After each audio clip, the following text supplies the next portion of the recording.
Hello दोस्तों, स्वागत है आप सभी का 48th video of miracle series class 12 के अंदर। This is the last video of miracle series class 12 और हमारी क्लास 12 का पूरा सिलेबस हमने खत्म कर दिया है इस सीरीज के अंदर। इस पूरी की पूरी सीरीज की प्लेलिस्ट आपको मिलेगी डिस्क्रिप्शन बॉक्स के अंदर। इस वीडियो के ऊपर मैंने एक छोटा सा क्विज प्रिपेयर किया है ताकि आपको ये पता चल सके कि ये वीडियोस आपकी मदद भी कर रहे हैं या केवल और केवल आपका टाइम वेस्ट कर रहे हैं। आपको इन वीडियोस को लाइक करने की ज़रूरत नहीं है अगर आप सच में इनको लाइक नहीं करते, और इस चैनल को सब्सक्राइब करने की ज़रूरत नहीं है अगर आप इस तरीके का कंटेंट नहीं देखना चाहते। कोई अगर आपसे पूछे कि बताओ इलेक्ट्रोमैग्नेटिक वेव्स की फ्रीक्वेंसी क्या होती है, वेवलेंथ क्या होती है, तो आपको लगेगा कि कोई फिक्स वैल्यू होती होगी जो कि आपको याद नहीं आ रही, बट ऐसा नहीं है। इलेक्ट्रोमैग्नेटिक वेव्स एक कॉमन टर्म है। रेडियो वेव्स भी इलेक्ट्रोमैग्नेटिक वेव्स हैं जिनकी वेवलेंथ काफ़ी ज़्यादा बड़ी होती है, फ्रीक्वेंसी काफ़ी कम होती है।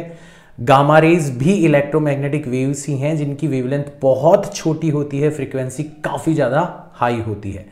तो डिफरेंट फ्लेवर्स अवेलेबल हैं इलेक्ट्रोमैग्नेटिक वेव्स के, और अपन हर फ्लेवर के बारे में इंडिविजुअली बात करने वाले हैं।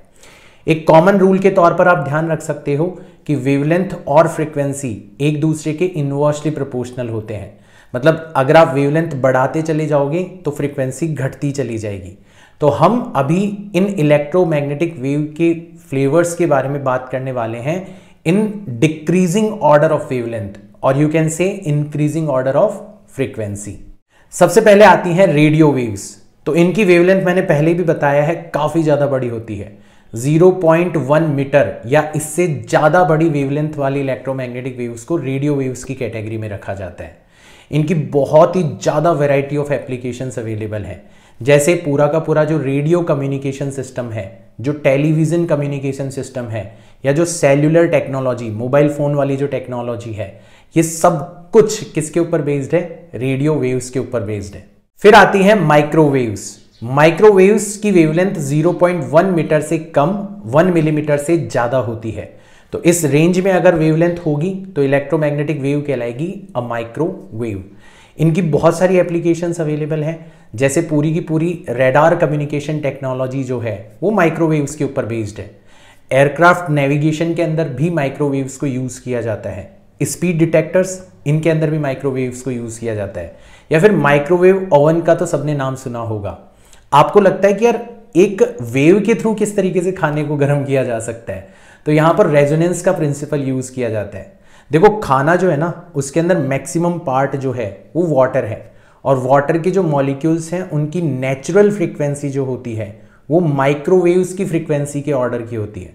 तो अगर आप खाने को, जिसका मैक्सिमम हिस्सा वाटर मॉलिक्यूल से मिलकर बना हुआ है, माइक्रोवेव्स से एक्सपोज करवाओगे तो आपकी नेचुरल फ्रीक्वेंसी और आपकी ड्राइविंग फ्रीक्वेंसी दोनों मैच कर गई तो रेजोनेंस का फिनोमेना प्रोड्यूस होगा। यानी कि वाटर के जो मॉलिक्यूल्स हैं उनका एम्पलीट्यूड अचानक से बहुत ज़्यादा हो जाएगा, वो बहुत ज़्यादा एम्पलीट्यूड के साथ में वाइब्रेट करने लगेंगे, यानी उनकी एनर्जी जो है वो काफ़ी ज़्यादा इंक्रीज हो जाएगी। और वाटर मॉलिक्यूल्स की जो इंटरनल एनर्जी है वो डायरेक्टली प्रोपोर्शनल होती है टेम्परेचर के, यानी कि उनका टेम्परेचर जो है वो काफ़ी ज़्यादा इंक्रीज हो जाएगा। तो इस तरीके से माइक्रोवेव्स को यूज़ किया जा सकता है खाने को गर्म करने के लिए इन माइक्रोवेव ओवन। अब बात करते हैं इंफ्रारेड वेव्स की। इंफ्रारेड वेव्स की वेवलेंथ 1 मिलीमीटर से कम बट 700 नैनोमीटर से ज़्यादा होती है। इनको हीट वेव्स भी बोला जाता है क्योंकि ये हीट को कैरी करने का काम करती है। तो जब आप सनलाइट के अंदर जाते हो और आपको जो गर्मी महसूस होती है तो वो विजिबल लाइट की वजह से नहीं महसूस होती, वो इंफ्रारेड वेव्स की वजह से महसूस होती है। इनफैक्ट आपका ग्रीन हाउस इफेक्ट जो है वो पूरा का पूरा इंफ्रारेड वेव्स के ऊपर ही बेस्ड है। सन से अर्थ तक इंफ्रारेड वेव्स आती हैं, बट वो हमारे एनवायरनमेंट के अंदर ट्रैप होके रह जाती है, और इस वजह से हमारी अर्थ के एनवायरनमेंट का जो टेम्परेचर है वो कंटिन्यूसली इंक्रीज होता चला जाता है, जिसको हम ग्रीन हाउस इफेक्ट कहते हैं। इंफ्रारेड वेव्स को यूज़ किया जाता है रिमोट कंट्रोलर्स के अंदर।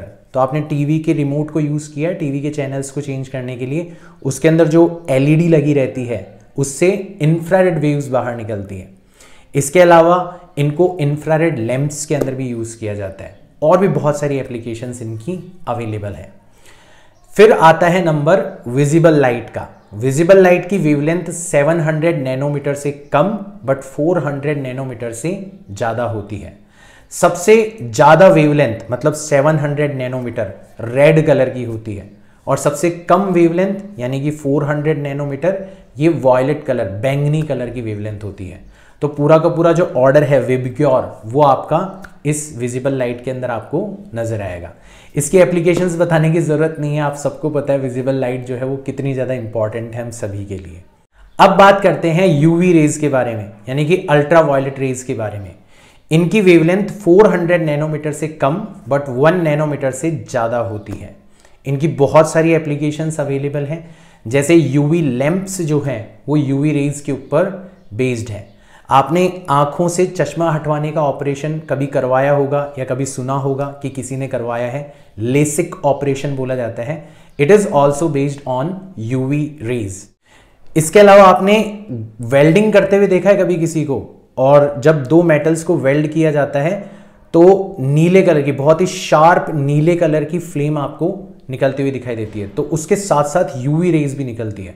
अब यूवी रेज हमारी आंखों के लिए डायरेक्टली बहुत ही ज़्यादा नुकसानदायक होती है, तो अगर हमें बचाना है हमारी आंखों को यूवी रेज से तो हम लोग ग्लास का यूज़ कर सकते हैं, जो कि स्पेशली इसी पर्पज़ के लिए बनाए जाते हैं ताकि वो यूवी रेज को क्या कर सकें, एब्जॉर्ब कर सकें।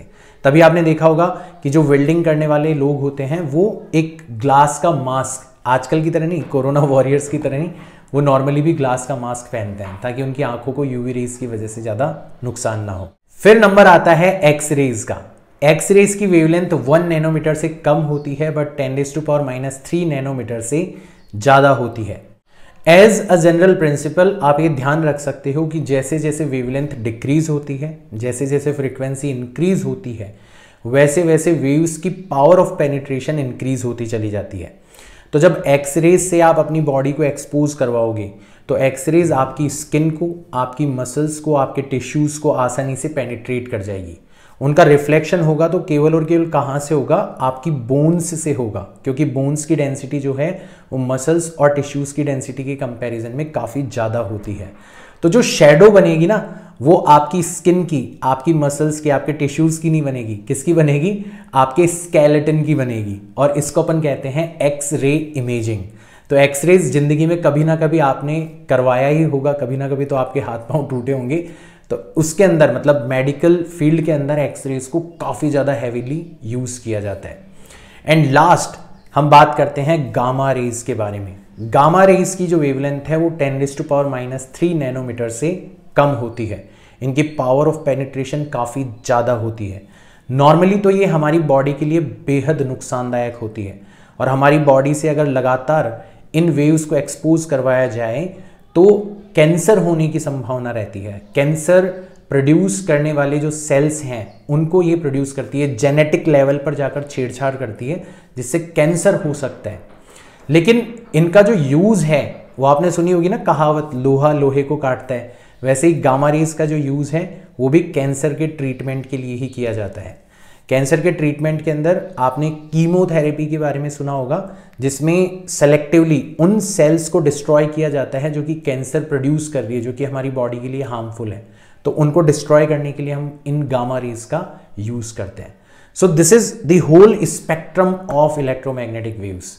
आपको इन इलेक्ट्रोमैग्नेटिक वेव्स का ऑर्डर कि किसकी वेवलेंथ ज़्यादा होती है, किसकी वेवलेंथ कम होती है, किसकी फ्रीक्वेंसी ज़्यादा होती है, किसकी फ्रीक्वेंसी कम होती है, और इनकी कॉरस्पॉन्डिंग एप्लीकेशंस ध्यान रखनी है। आप अपने लेवल पर भी रिसर्च करिएगा कि जो इलेक्ट्रोमैग्नेटिक वेव्स हैं उनके डिफरेंट फ्लेवर्स की और क्या क्या एप्लीकेशंस होती है। आपको काफ़ी ज़्यादा मज़ा आएगा इस टास्क के अंदर, आपको काफ़ी सारी नई नई चीज़ें जानने का मौका मिलेगा।